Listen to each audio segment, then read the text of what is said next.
जय हिंद, वंदे मातरम दोस्तों। स्वागत है आपका अपने चैनल एग्नोस्टिक हैटन पर। अक्सर आपने कभी ना कभी किसी को ये बात बोलते हुए ज़रूर सुनी होंगी कि God has created Mankind in his own image. परमेश्वर ने मनुष्य को अपने स्वरूप में बनाया है। पर क्या है सच है कि परमेश्वर ने मनुष्य को अपने स्वरूप में बनाया है? ये दावे कितने सच है या फिर कितने खोखले हैं, या फिर मामला कुछ और ही है? जानेंगे इस वीडियो में। बने रहिए पूरे वीडियो के एंड तक। और शुरू करते हैं आज का video without facing the Lord. Here it comes.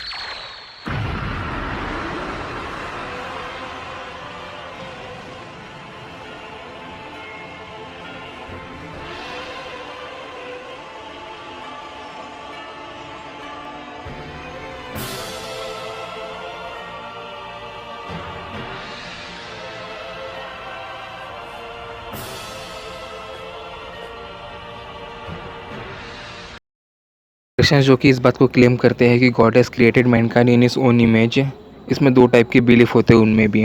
पहला, वो जो ये बिलीव करते हैं कि गॉड ने हमें अपने एक्सटर्नल इमेज में बनाया हुआ है, गॉड ने हमें अपने फिजिकल अपीयरेंस जैसा बनाया है। और कुछ लोग ये मानते हैं कि गॉड ने हमें अपनी इंटरनल इमेज जैसा बनाया हुआ है। जो जो क्वालिटीज़ गॉड में थी, सेम क्वालिटीज़ के साथ में गॉड ने हमें बनाया हुआ है। एक एक करके दोनों क्लेम को एग्जामिन करते हैं। सबसे पहले देखते हैं इंटरनल इमेज वाले क्लेम को। जो लोग इस बात पे बिलीव करते हैं कि यहोवा ने हमें अपने इंटरनल इमेज जैसा बनाया हुआ है। Both men and women are made in God's image.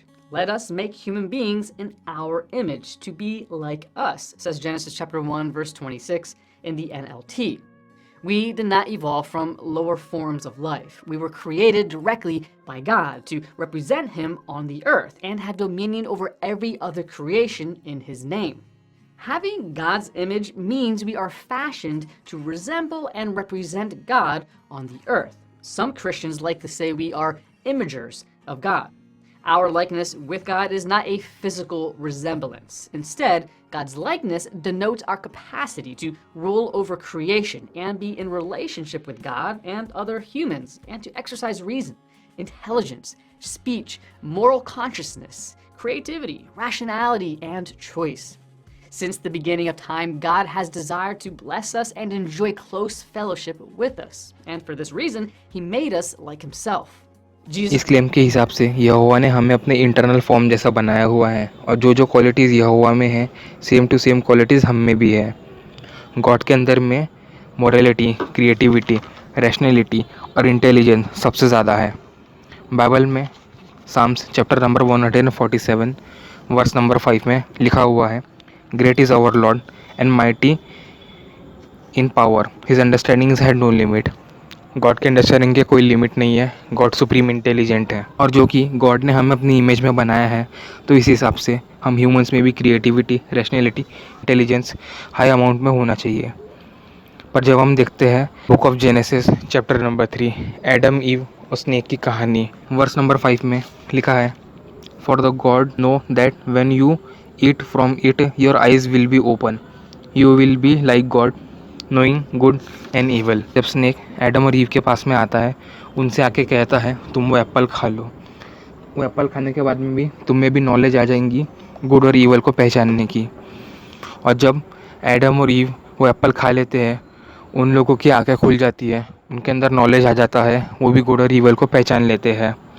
Verse number 7 में, then the eyes of both of them were open and they realise they were naked, so they sewed fig leaves together and made the covering from them. अब जो कि Adam और ewe ने Apple खा ली है, तो उनके अंदर भी गॉड की तरह एबिलिटी आ गई है, वो ईवल और गुड को पहचानने की। इसके लिए गॉड को हर चीज़ का नॉलेज है, और गॉड मोस्ट इंटेलिजेंट है।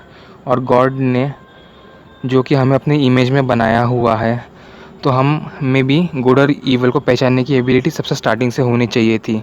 पर जो कि एडम और ईव को एप्पल खाने के बाद में नॉलेज आया है, तो ये बिल्कुल नहीं कहा जा सकता है कि गॉड ने हमें अपनी इंटरनल इमेज में बनाया है।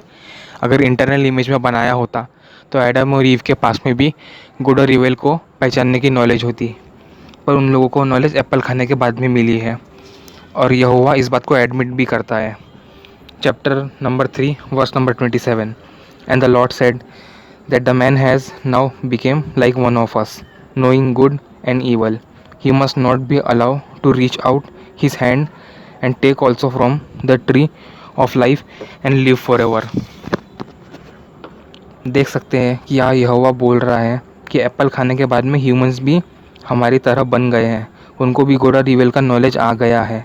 अगर गॉड ने हमें अपनी इंटरनल इमेज जैसा बनाया होता तो एडम और ईव को भी नॉलेज होता, पर उनको नॉलेज नहीं था। उनको नॉलेज एप्पल खाने के बाद में आया है। इस बात से ये God has created Mankind in his own image, internal image वाला क्लेम यहीं पे डिबंक हो जाता है। अब देखते हैं फिजिकल अपीयरेंस, एक्सटर्नल इमेज वाले क्लेम को।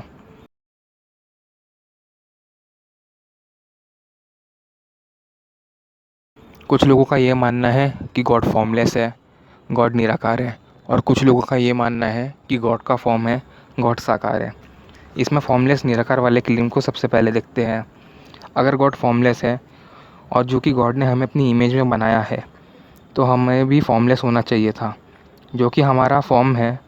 और जो लोग ये मानते हैं कि गॉड फॉर्मलेस है, तो इस हिसाब से God has created Mankind satisfy नहीं होता, क्योंकि अगर गॉड निराकार है तो हमें भी निराकार होना चाहिए था। पर जो कि गॉड निराकार है और हम साकार हैं, तो ये कंडीशन सेटिस्फाई नहीं होती। ये वाला क्लेम डिबंक हो जाता है यहीं पे। अब देखते हैं फॉर्म वाले क्लेम को। अगर फॉर्म वाले क्लेम को देखा जाए तो इस हिसाब से गॉड भी हमारी तरह दिखता होगा। गॉड की भी 2 आँखें हैं, 2 हाथ हैं, 2 पैर हैं, 2 कान हैं, 1 नाक है। जैसा हम ह्यूमंस दिखते हैं वैसे ही गॉड दिखता है। अगर गॉड भी हमारे तरह दिखता है तो गॉड मेल पुरुषों की तरह दिखता है या फिर फीमेल महिलाओं की तरह दिखता है, क्योंकि गॉड ने 2 जेंडर्स बनाए हैं। तो इस हिसाब से गॉड किस जेंडर की तरह दिखता है? यहोवा और जीसस मेल है, इसीलिए God created us in our image में। ह्यूमंस में हम मेल तो गॉड की तरह दिखते हैं, पर फीमेल्स का क्या?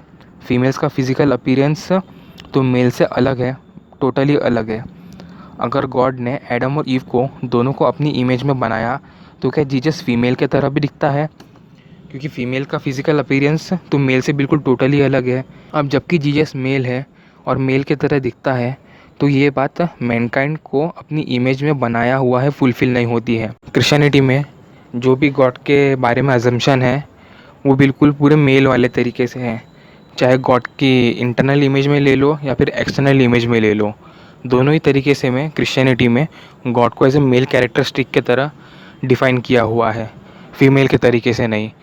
अगर गॉड ने हमें अपने इंटरनल इमेज में बनाया हो या फिर एक्सटर्नल इमेज में बनाया हुआ हो, तो वो दोनों चीज़ें फीमेल पे फिट नहीं होती है, क्योंकि गॉड का जेंडर मेल है।